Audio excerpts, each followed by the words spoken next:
Welcome back to our channel. This is the Shepherd X channel. Jason is not with us today, but we have a special guest, which is Jenya Tucker, and she is helping us in our current home on Capitol Hill with the organization of our kitchen. She's already helped a lot with some other spaces in her home you might have seen. She helped organize our closets and my office upstairs, and now we're talking about our kitchen here on Capitol Hill, and we're also thinking through what we should be doing for our next place in Georgetown. So what should the closets look like? What should we be prioritizing? And what are some good general things we should be thinking about? And then also some specific things based on what she knows about our space and our goals and all of that.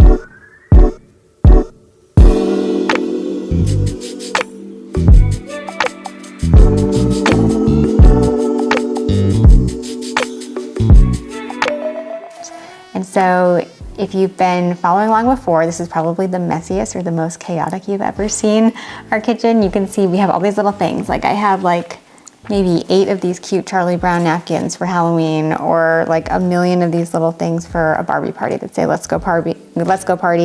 We have things for St. Patrick's Day. We have lots of things, lots of utility related stuff. And when Jenya and I were talking initially, and I should say this is Jenya Tucker of Minimize and Organize. She's based in Washington, D.C., but she travels throughout the country for her clients, and she's amazing. Thank you.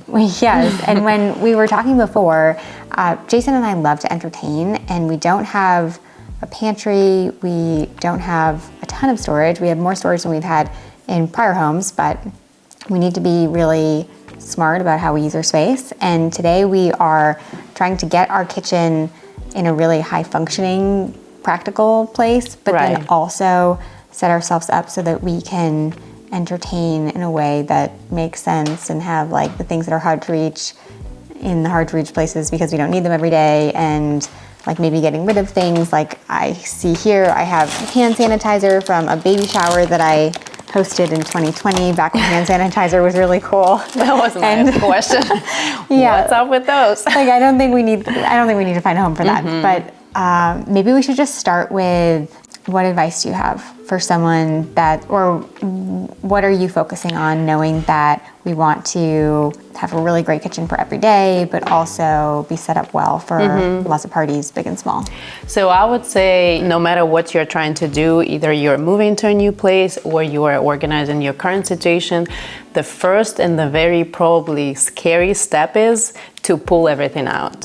While you're pulling everything out, and I'm still doing that, but you can see while I'm doing that, I'm already categorizing things together. So we can now see that this is all of our napkins. This is all of our plates, etc., etc. In this scenario, first of all, we find out things that we probably used a long time ago and we don't need it anymore because our, taste can change, dietitian, this situation can change. And then the second time, we think through like what we really want to have in the kitchen, considering that the kitchen might be small, or like if we like to entertain, so this stuff should be more accessible, but at the same time, don't take your probably like prime shelves or, drawers that you reach out every day.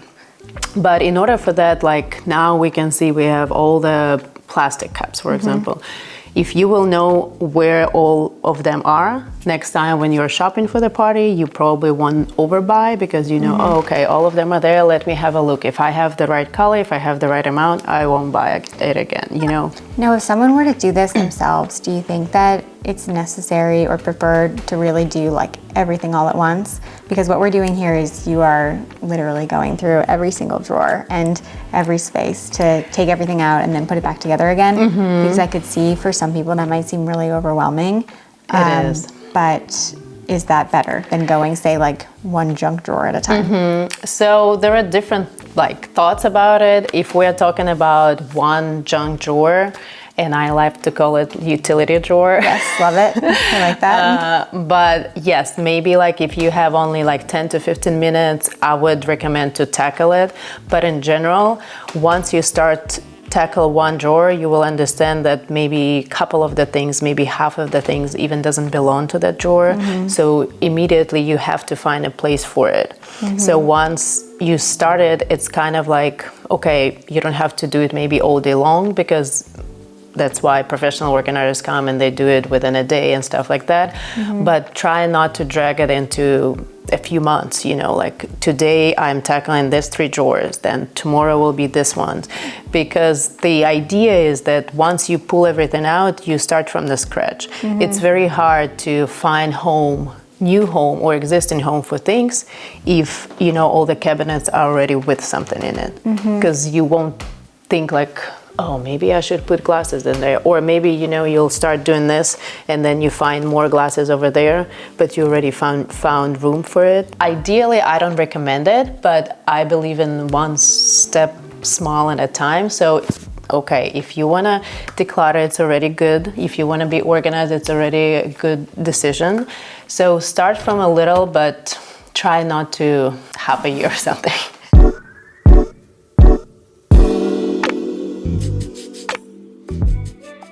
Next, I want to talk to you about china and crystal. So Jason and I got married 11 years ago, and for the first maybe 9 years, we had most of our wedding presents at my parents' in storage. And then we finally brought it to DC, and you can see we have our china in lovely bubble wrap, most of which is what it arrived in when we received them all as gifts. And we're moving into this space in Georgetown where we will have a built-in hutch. So the idea is we'll have illuminated shelves, and we want to be able to see a lot of our china and our crystal. But I've never really found a storage system, even though I know there are lots of china protectors out there that seem to make sense for us. And we've always sort of felt like we were in a holding pattern before we had a pretty hutch to use. So what recommendations do you have for us, knowing that we will be moving soon? We want this all to be protected. Do we just kind of stick to the status quo for now? And then what do you recommend going forward? So my 2 questions will be, first, when are you gonna move, guys? And I know it will be June, July or something, so it's a half a year. So from this question, we will think within this half a year, are you planning to use this china? You would like to use it for entertainment and stuff like that? So we always use it for Thanksgiving, Christmas. I mean, I'm I think that life is meant for living, and your nice things are meant for being used. So I'll get DoorDash and put it on china. I'm not above that. I was having the same conversation yesterday with a client. She has so many china from all over the world. She traveled, and we were making it pretty on the shelves. And I'm like, why don't you use it? Look at this. It's a beautiful china set. Put your breakfast on it. That will start your day a little bit better if it wasn't already. So I would recommend personal taste and experience that we've been doing, organizing all the houses. Definitely to get rid of bubble wrap. We can keep it, storing somewhere, in the closet or somewhere, in case you're worried about the move. But usually moving companies or us, when we're packing, we use a lot of bubble wrap and special packing materials, so that I wouldn't be worried about. Because it is it takes me a whole day. Exactly. We have, let's say we have 20 people over, even 10 people over. The whole next day I'm hand washing, I'm drying, and I'm wrapping it back in bubble wrap, and then I'm standing on a stool and I'm putting it all together. And I feel like once they're out of the bubble wrap, maybe you would even feel like using it for your Saturday dinner with just 4 friends, once it's out and once you see it. So I would definitely recommend to get rid of the bubble wrap. Next, I want to talk to you about our closet and what we should be thinking about. So now that you've seen our current Capitol Hill situation, you're making the best of how everything is here. But our Georgetown home is really carte blanche. We are in the process of digging out the basement and building out the second floor, but we really can do whatever we want in terms of what the storage and the closet situation looks like. So what recommendations do you have for us? So always think either you're discussing with a custom designed closet company or you do it on your own. Always think what you have in your closet. And I always like to recommend, and when we're building it with the clients, how many shoes I have. Plus I would add 20% on top of that, because we always buy, ideally the goal is 1 in, 1 out, but there are moments that we want just extra shoes. Then always consider if shelves are adjustable or not, because Okay. sometimes it could be the most beautiful, perfect closet, walk-in closet, and the shelves are not adjustable, and they just don't work with with the routine that client has. They don't work with the high heels. They don't work with the amount of shoes that we have. Then we have to buy like additional insert for shoes, which is fine, okay too, but like start from the beginning. Consider your long hanging, and I know in your situation we have a lot of long hanging, so I would think about it. I know sometimes companies are trying to add more rods, but if you have more, but 70% of your closet is long hanging, that will not help. That will even crowd Right. the closet even Yeah, and more. to me it doesn't even seem practical. Like I don't need to look at my gowns every day because I'm not going to wear them every day and I'm not going to Exactly. be accessorizing them. Yeah. So it doesn't make sense. Also think like, are you planning to have a dresser in your room or not? Because sometimes people were not planning to have a dresser in the room, but they didn't build enough drawers in the walk-in closet. Okay. So we end up still having like a dresser, because you still need to keep your underwear, socks, athletic things. I would still recommend to fold it rather than hanging. But in general, the rule, the more things you can hang, I in my opinion, is the better. Definitely. You have such a special way of folding everything, but it makes me not even want to use it because it's like, I don't know how I'm going to put this back together. I'll show you. That's Okay. very easy. I also wanted to add that you have an incredible service that Jason and I are very tempted to use where you just magically help people who go away when they're moving. So people yeah. will like go on vacation and you help pack everything up and move things and then unpack and organize. And that just sounds like That's magic. the best move. Even I'm an organizer, and we recently did a move in Alexandria like that. And I told my husband, this is how I'm gonna move next time. Well, is there anything else that I didn't ask you that you think is important to add?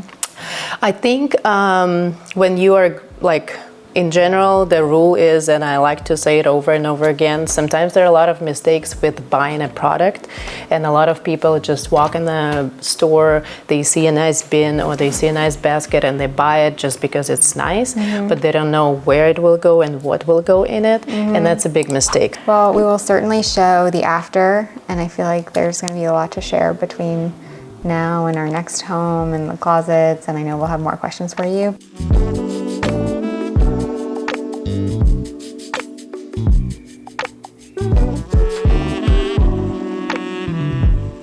Thank you so much for everything Absolutely. you're doing and for your time and for Sure. sharing. And we will make sure to include your information in the caption so people can check it out. Thank you so much.